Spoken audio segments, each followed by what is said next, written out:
नमस्कार मंडळी. तर आज मी संध्याकाळच्या जेवणाला काय बनवते ते तुम्हाला दाखवते. आज मी व्हेज दालचा भात बनवते. आपला भात तर झालाय.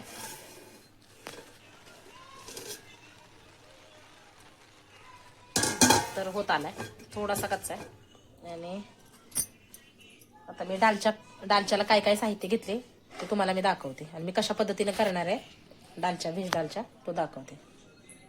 हे बघा, मी दालच्यासाठी काय साहित्य घेतले. तूर डाळ 1 वाटी, मसूर डाळ अर्धी वाटी, हरभरा डाळ अर्धी वाटी. ह्या डाळी मी स्वच्छ धुवून त्याच्यामध्ये पाणी घालून त्याच्यामध्ये मी 4 टोमॅटो घातल्यात आणि मीठ हळद घालून ते शिजवून घेतले मी. तर आता आपल्याला दुधी भोपळा मी 1 अख्खा घेतलेला आहे आणि इथं पालक चिरून घेतली, मेथी चिरून घेतली. म्हणजे 1 वाटी पालक, 1 वाटी मेथी आणि 1 वाटी मी पुदिना घेतलेला आहे. तर हा धुवून चिरून घेतलेला आहे मी. आणि हा दुधी भोपळा आणि हे तिन्ही साहित्य एकत्र करून शिजवून 1 शिट्टी करून घेणार आहे मी ह्याला.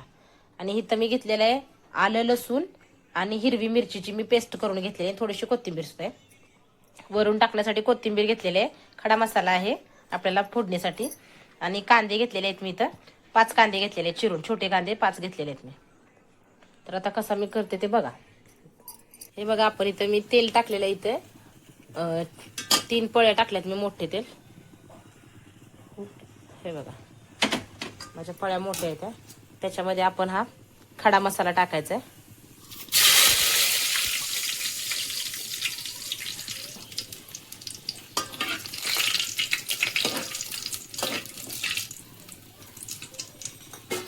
गॅस बारीक ठेवायचा, आता खडा मसाला सगळा जळेल आपला.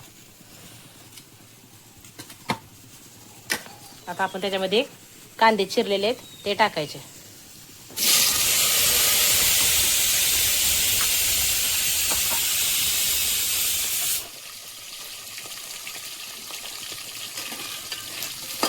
काय रे बाळा, काय करते? खाऊ करते तुला दालच्या आवडतं ना? नाही आणि मला तुला दालच्या करते, छान लागतो दालच्या जिरा राईस. नाही हा. खूप आवडतो. किती वास छान यायला बघ ना. एका क्षणात नाही म्हणला असं लगेच होय बाबा, डोळ्यात तेज उडल. सरकटला झालाय आपला कांदा भाजून. आता आपण आलं लसूण मिरचीचं वाटण केलेलं ते टाकायचं त्याच्यामध्ये.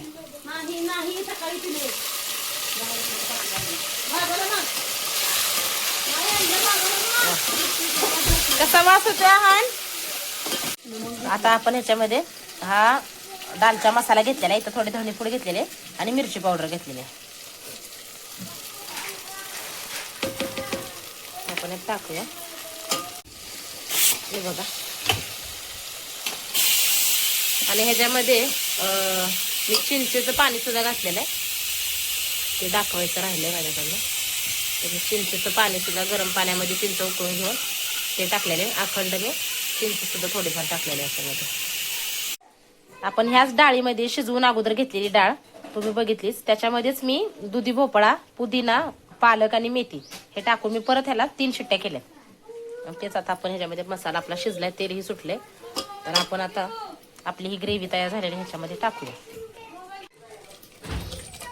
आपण डाळ शिजवताना मीठ टाकलंच होतं, तर त्यात मला मीठ कमी वाटते म्हणून मी अजून वरण मीठ टाकते थोडंसं.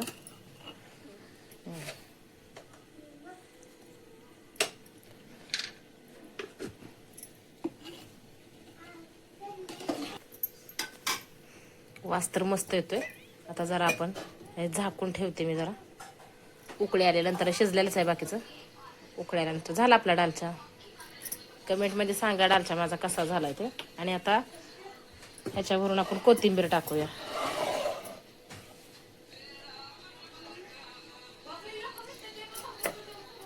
तुम्ही करून बघा कसा होतोय ते सांगा मला कमेंटमध्ये.